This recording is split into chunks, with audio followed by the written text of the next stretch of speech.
Konting-konti lang talaga yung nilagay ko. Nasaute ko na yan. Pero, konti lang talaga yung nilagay kong oil. Yung tamang ano lang. Tapos, may chicken wings na 3 maliliit. Konti lang. Tapos 3 kamatis. Iyon.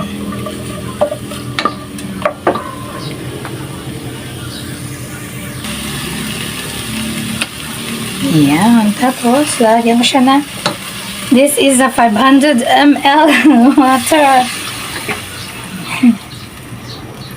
Kasi masarap pumigop ng sabaw pag ganito ang malamig ang panahon.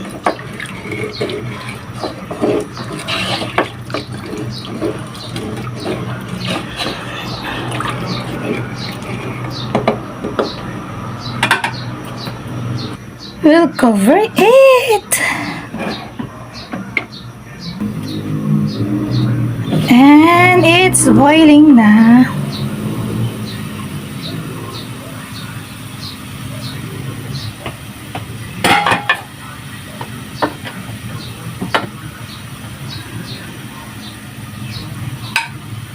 Nilagyan ko na rin pala ito ng salt. Yun lang po talaga yung nilalagay kong pampalasa. Maybe, iniiwasan ko po yung patis kasi medyo mataas yun sa iodine. At, ilalagay ko na yung mushroom. It's enoki.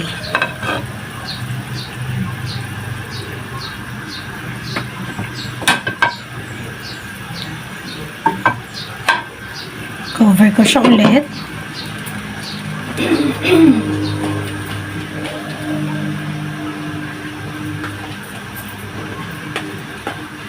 And then, ito yung aking ilalagay. Ayan. Familiar po ba kayo? This is sayote. Talbos ng sayote. Lalagay ko siya dyan. Ayan.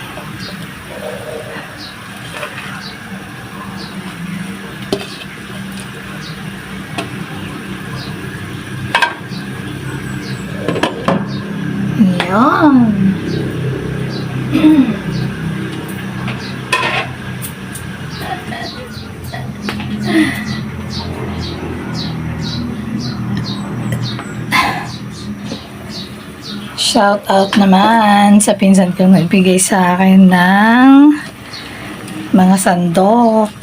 Diba? Na talaga, supported niya yung aking pagluluto. Isang set po ito, maraming piraso siyang binigay sa akin. Thank you so much. Matagal na yun. Last, ay pala, January or February pa. Pero ngayon lang ako nakapag-vlog na. Pero lagi ko siyang ginagamit. Kaya lang ngayon lang, nagkataon. Ayan. O, diba? Kahit na anong halo-halo. Parang masarap din naman ang itsura.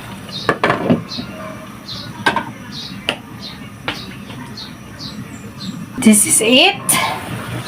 The tikikan time. Ano ba ang lasa?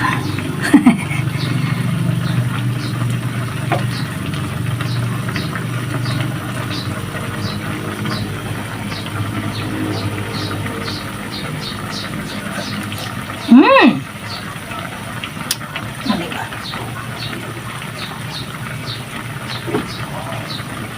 Kulang pa siya ng salt, kaya dadagdagan mo siya ng salt.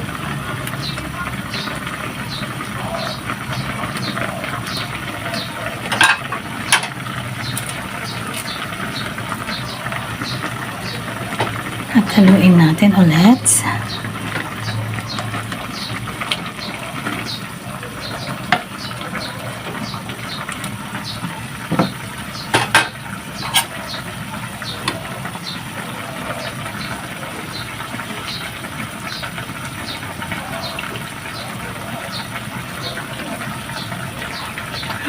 Okay na. It's done. Ginisang talbos ng sayote with enoki mushroom over chicken wings.